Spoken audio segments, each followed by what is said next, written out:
damos la bienvenida a Astrid y Adrián. Hola, ¿qué tal, Aníbal? Buenos días, un gusto estar con ustedes como cada semana. ¿Qué tal, Adrián? Pues que Sí, ¿qué nos tal? Pues, informen, que nos informen sobre todo qué es esto de la reforma se deforma y el cardiópata de México y la violación del derecho a la información y a la verdad. bueno, había algo que yo no me había percatado al ver el periódico Reforma y tiene como eslogan, como lema, el corazón de México. Y entonces al leer el corazón de México y veíamos Reforma, se supone que la reforma es una parte de las transformaciones que ha habido en nuestro país, pero este Reforma se deforma, deforma la verdad, oculta la verdad, eh, tergiversa el derecho.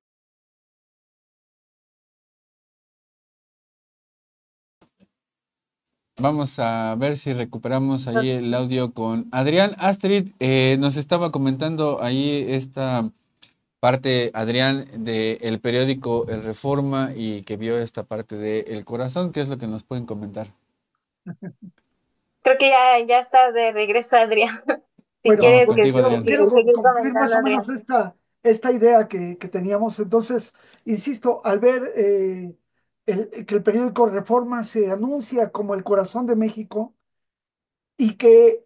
habla de reforma, que es una de las transformaciones importantes de la vida de nuestro país.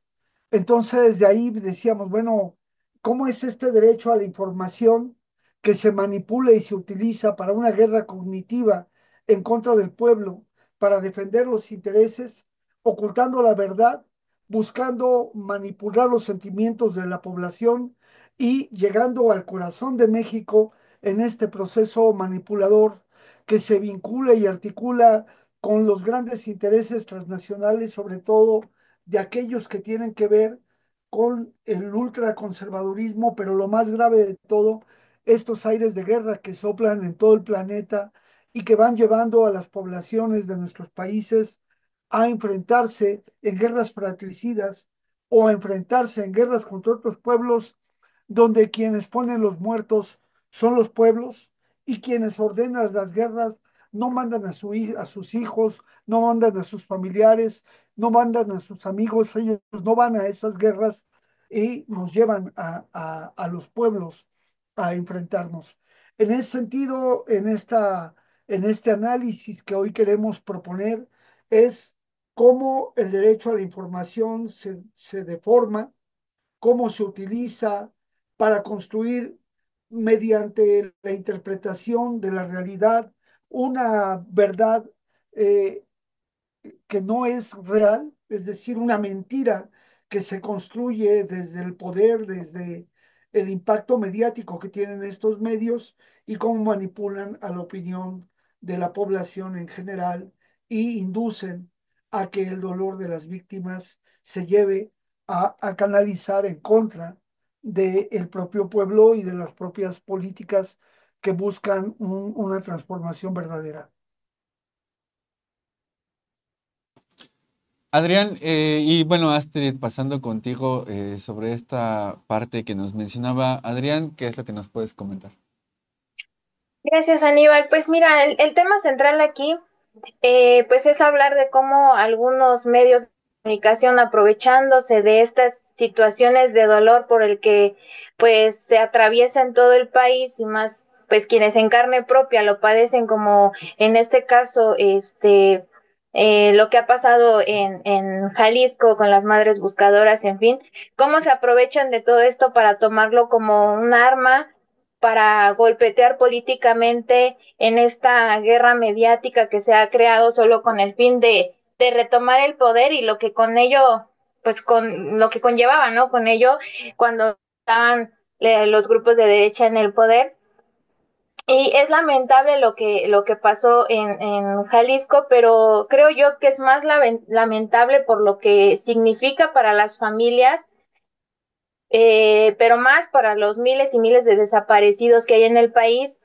Medios de comunicación como el periódico El Reforma tome esto y lo vuelva como una especie de circo mediático para golpear y seguir con esta, pues, esta retórica de narcogobierno que hemos visto que se ha invertido muchísimos recursos para replicar esto con estos hashtags, evocando el anterior y ahora el actual como un narcogobierno y creando pues todas estas campañas de desinformación que se aplican en varios medios de comunicación, pero creo yo que aún más grave es que se ve como un hecho ya comprobado en el caso de lo que pasó en Teuchitlán, en Jalisco, de hablar como un campo de exterminio, que pues esto es algo gravísimo y tenemos que tomarlo con la delicadeza que se debe, ¿no? Y con la seriedad que debe de tocarse un tema como este, que debe de ser con mucho cuidado y no hacer una serie de afirmaciones que no están pues comprobadas. El hablar de un campo de exterminio es equiparable a hablar con los campos de exterminio de la Alemania nazi, ¿no? A ese punto llegamos, por ejemplo, y es algo sumamente grave que debemos de tratar con el cuidado que eso significa. Y lo que pasa aquí es que pues el Reforma, al igual que otros medios, pues han replicado esto para llamar la atención de propiamente de Estados Unidos en este contexto en el que Estados Unidos declara como a los cárteles como terroristas y así pues intervengan de militarmente para supuestamente ayudarnos a combatir a estos grupos delincuenciales, que pues evidentemente eso no sería una solución, sino agravaría todavía más la situación que estamos viviendo de inseguridad. Y pues han logrado justamente que Estados Unidos reaccione a este tema y toman lo de Teuchitlán como una justificación más de sus intenciones para intervenir militarmente en México y pues también, ¿no? Condenar que se lucre el dolor, como es en este caso Elena Chávez, también que por ahí está igual lucrando con esto de Teuchitlán para aprovecharse y promocionar los libros que ya vimos que ha estado pues haciendo, ¿no? Y pues nosotros no estamos como defendiendo a nadie, evidentemente, pero lo que quiero decir es que debemos de condenar enérgicamente este tipo de prácticas en los medios y en los grupos de derecha que valiéndose de estas situaciones graves y dolorosas como la de Teuchitlán, lo conviertan en un circo político, porque el tema de las desapariciones en México es un tema sumamente grave que no se ha podido atender de la manera que necesita ser atendido, con toda transparencia, con celeridad, con verdad, con justicia, y cierto es también que pues las instituciones, como en este caso la Fiscalía General de la República y también las fiscalías estatales, están totalmente rebasadas entre estas situaciones y han sido rebasadas desde el momento en que, por ejemplo, en estos casos, desde el momento en que una persona tiene que salir a buscar a su familiar desaparecido por sus propios medios, como lo es las madres buscadoras, porque las autoridades no son capaces de hacer lo que ellas hacen, ¿no? Entonces, es cierto también que hay corrupción en las instituciones, claro que las hay complicidad dentro, por supuesto que sí, y todo esto se tiene que investigar y sancionar, porque sí hay autoridades municipales y estatales y federales coludidas, porque no puede haber pasado tanto tiempo sin que nadie se diera cuenta, a pesar de que ya sabían o ya se decía que había sido cateado este lugar, y pues no es posible que hasta ahorita no haya ningún responsable, ¿no? Y también sobre esa misma idea, pues creo que nosotros como ciudadanía debemos de también dejar de politizar esta parte y no centrarnos en un solo culpable, ¿no? Que no dejar de lado la pertenencia política a la que sea, y debemos de señalar a todos los que estén o que tengan de alguna manera responsabilidad, ya sea por omisión o por lo que sea, pero aquí no hay un solo culpable, hay más culpables, está también el gobernador del estado, todos los gobernadores que han pasado por el estado de Jalisco y que nada han hecho en cuestión de seguridad dentro del estado. Eso lo tenemos que señalar y no dejarnos ir por pues por toda esta retórica que han manejado algunos medios de comunicación en contra de un solo, pues porque lo estamos viendo, ¿no? En contra de un solo partido sino que buscar a los responsables y que se haga justicia, porque solamente hasta el día en que nosotros dejemos de señalar a un solo culpable y empecemos a ver pues las generalidades que esto tiene, hasta ese día vamos a obtener justicia, creo yo. Tenemos que denunciar y exigir que se pare con esta guerra mediática que nada ayuda a la situación del país y que por el contrario se agrava al crear todo este ambiente de desinformación, pero también tenemos que exigir justicia y que este delito de desaparición sea tratado con la importancia que debe de ser, como lo es un delito de lesa humanidad, y no podemos permitir que esto se convierta en un caso más de una verdad histórica, de promesas vacías, de reuniones entre gobierno y ciudadanía que solo quedan en promesas que no se pueden cumplir, y nosotros como organizaciones de derechos humanos debemos pronunciarnos siempre por la verdad, por la justicia y la paz y actuar como un brazo derecho entre gobierno y sociedad para ejercer esa presión denunciando estas incompetencias, estas omisiones, la corrupción y demás, y darle también ese seguimiento puntual a toda acción por parte de las autoridades para vigilar su actuar y denunciando cuando pues poco o nada se hace, ¿no? Entonces, ese es el punto central en esta discusión, Aníbal, y no sé si hay algo que quiera comentar, Adrián. Sí, antes de pasarle la palabra a Adrián, me parece muy importante lo que acabas de mencionar porque es de una claridad bastante relevante, ¿no? Ubicar el trabajo acá es sobre todo ubicar en la justa medianía las distintas matrices de opinión que están instalando los medios de comunicación, las omisiones que han tenido las autoridades locales en este caso en particular, pero también en otro tipo de casos, y eso nos remite desde luego a lo que mencionabas, a esta verdad histórica que intentaron establecer en el caso Ayotzinapa, que fue totalmente una mentira abrupta y total, pero también esta otra cuestión que es la politiquería que está detrás de esta función que están haciendo los medios de comunicación y lo que toca también al tema de los derechos humanos, porque acá se están violando varios derechos humanos, particularmente el que están haciendo estos medios de comunicación corporativos es el del acceso a la verdad y por lo tanto también desde nuestras distintas trincheras lo que debemos de pedir es justamente justicia, no olvidar la solidaridad con las familiares y con los familiares de la gente desaparecida en el país y sobre todo apuntar a estas estrategias mediáticas que están haciendo y que están instalando los distintos medios de comunicación. Adrián, desde la perspectiva de los derechos humanos, también esta parte de la búsqueda de la verdad, del acceso a la justicia es relevante y no se puede perder de vista que hacia allá es donde debemos de tender, ¿no? Claro, Aníbal, creo que en consonancia con la participación de Nancy esta mañana en la conferencia mañanera, donde se señalaba claramente este modelo de manipulación mediática del lado sincronizado entre los diferentes medios, no solamente nacionales, sino extranjeros, buscando la condena del gobierno de nuestro país y que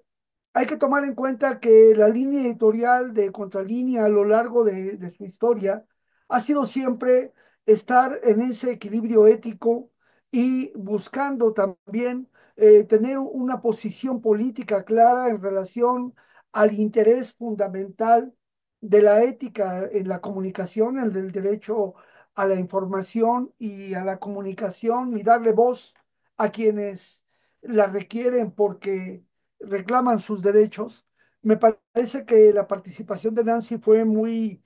acertada en ese sentido el día de hoy en la mañanera y hay que destacar algo que es muy importante,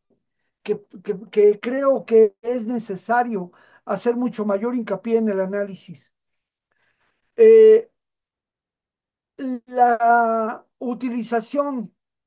de los grupos paramilitares, de los grupos de mercenarios, de los escuadrones de la muerte, de los grupos delincuenciales que fueron organizados por Estados Unidos a través de Rápido y Furioso, Receptor Abierto, con la participación y presencia de Oscar Adolfo Naranjo Trujillo, de la Policía Nacional Colombiana como asesor en seguridad de nuestro país, con los asesores del Mossad de Israel, con todos los manuales militares de entrenamiento en lo que se llamaba la, la guerra sucia, estos manuales de tortura, de exterminio, de violación de derechos humanos, de generar un estado de terror en los países, es algo que no es una cuestión idiosincrática del país que surge de la nada como fenómeno cultural, sino es una imposición desde la conformación de los grupos que fueron entrenados para impostarse dentro de la delincuencia y vimos cómo este grupo de los Zetas, que eran grupos de élite, mercenarios, eh, la mayoría de ellos militares, tanto mexicanos como de Centroamérica y de otros lugares, generaron un estado de cosas terrible y hay que asociarlo con el fenómeno de la desaparición forzada de personas, que la expresión era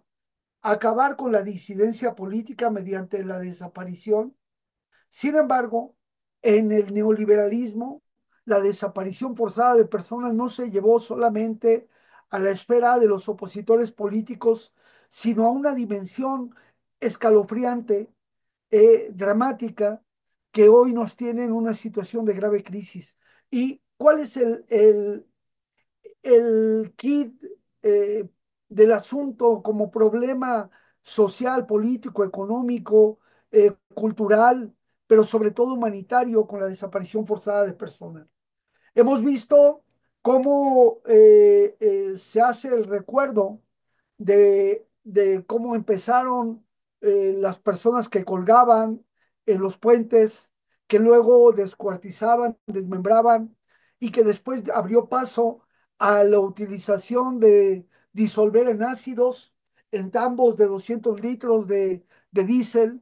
en tambos donde había sosa cáustica y otros materiales corrosivos para desaparecer la persona y desaparecer cualquier evidencia o rastro de ella. ¿Por qué llegar a esta hazaña y esta violencia? Porque ese terror, ese terrorismo de Estado que se hizo desde el imperio, desde Estados Unidos, ordenado por sus agencias, la DEA, la CIA y otras más, en nuestro país, en acuerdo con el gobierno de este prianismo, nos lleva a una crisis terrible, porque por más voluntad que exista en un pueblo, en un gobierno, en un país, por llegar a las mejores tecnologías forenses ante la crisis humanitaria y forense que vivimos en nuestro país,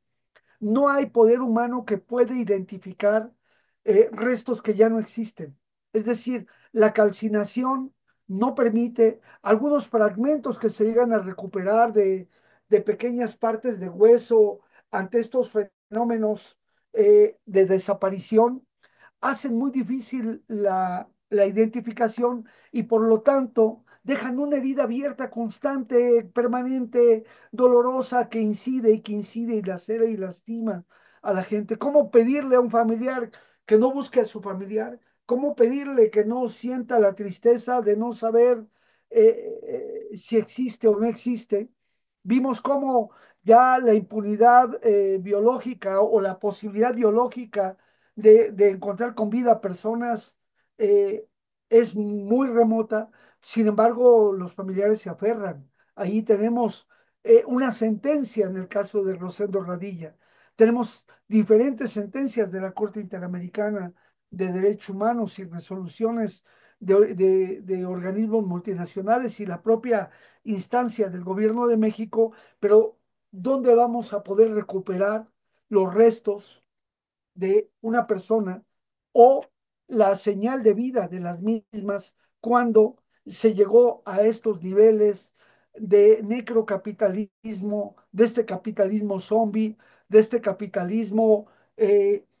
mutante en destrucción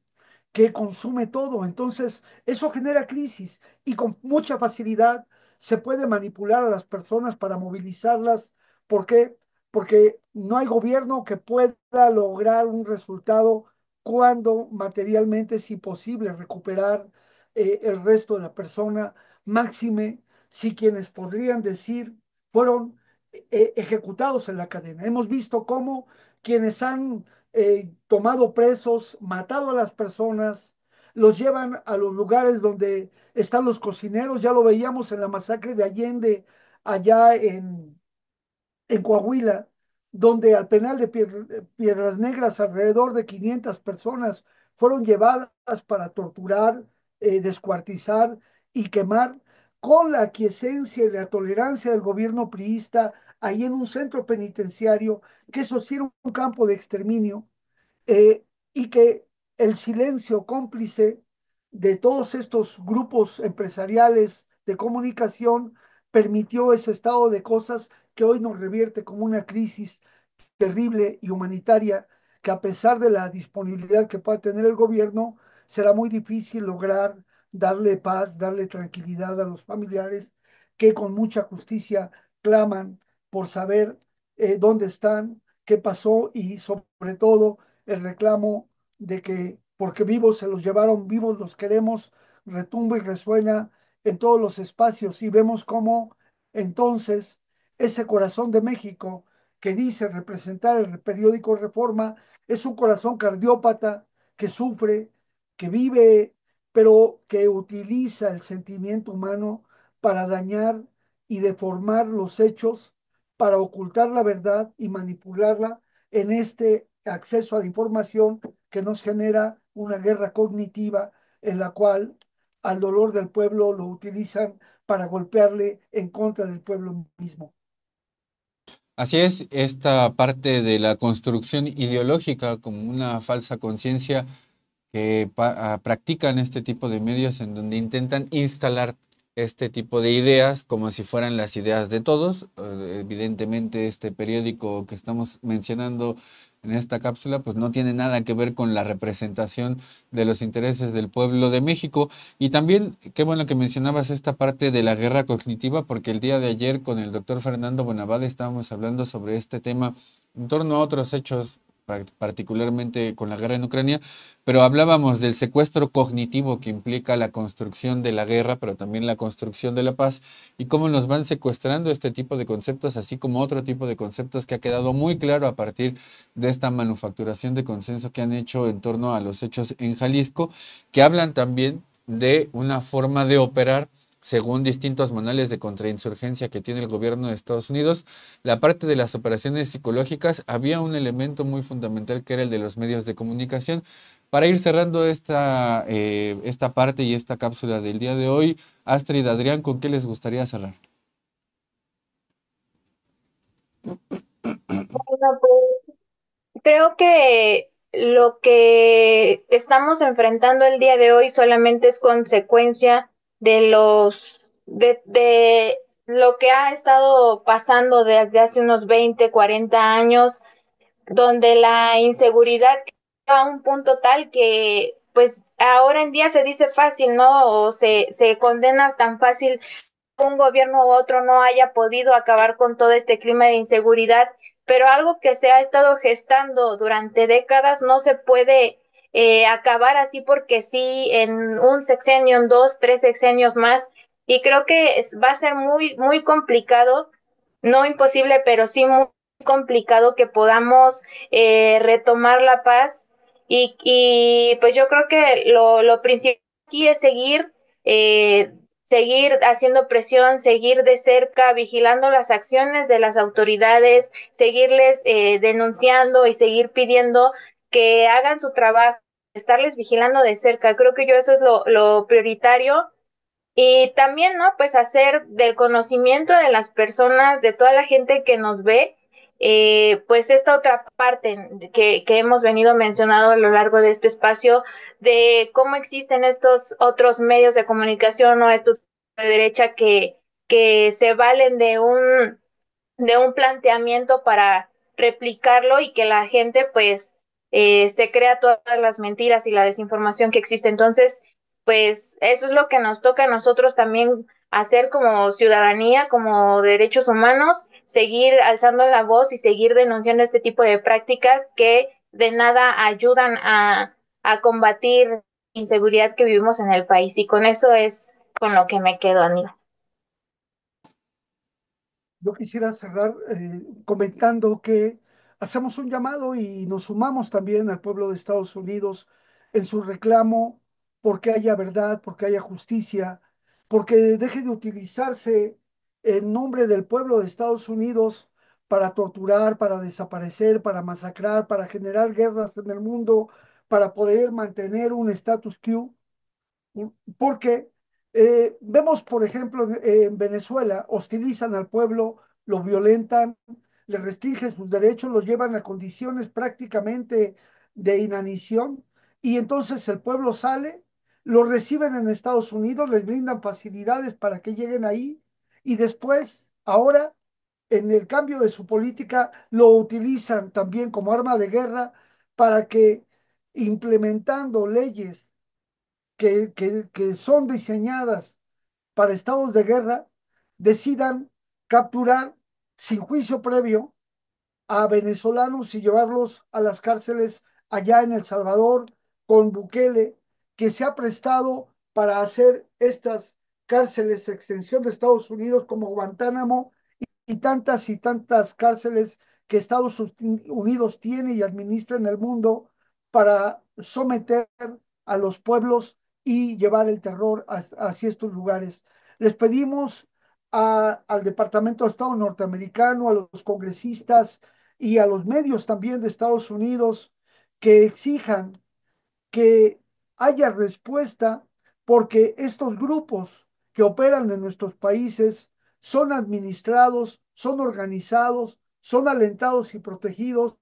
desde las políticas de Estado para este tipo de manipulación y acciones mercenarias y que tanto dolor y tristeza nos llevan a nuestros países, porque también lo que podemos observar es que ellos que los organizaron, los prepararon, los alentaron, los promovieron y los llevaron a la cumbre, en cualquier momento los quitan, los bajan, los asesinan, los desaparecen o encarcelan o les quitan todos los recursos que hayan podido tener porque ellos son los que administran la violencia en el mundo y por eso tenemos que seguir exigiendo que haya soberanía de los pueblos y hoy que inicia la primavera, pero que también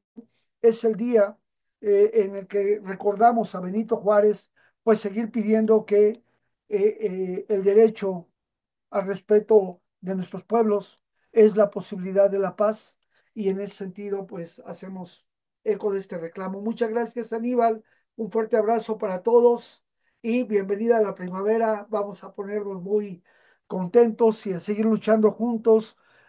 cercanos a los familiares de todos los desaparecidos para que se logre esta consigna de hasta encontrarles. Claro que sí, también ahora que es el natalicio de Benito Juárez, pues además de esta frase que acabas de recordar, hay otra que me gustaría también decir acá: con el pueblo todo, sin el pueblo nada. Es algo que nos ha dejado también la experiencia histórica de este personaje como Benito Juárez. Les agradecemos, Astrid y Adrián, por esta participación el día de hoy. Les deseamos un excelente fin de semana y desde luego que esperamos contar con ustedes el siguiente viernes.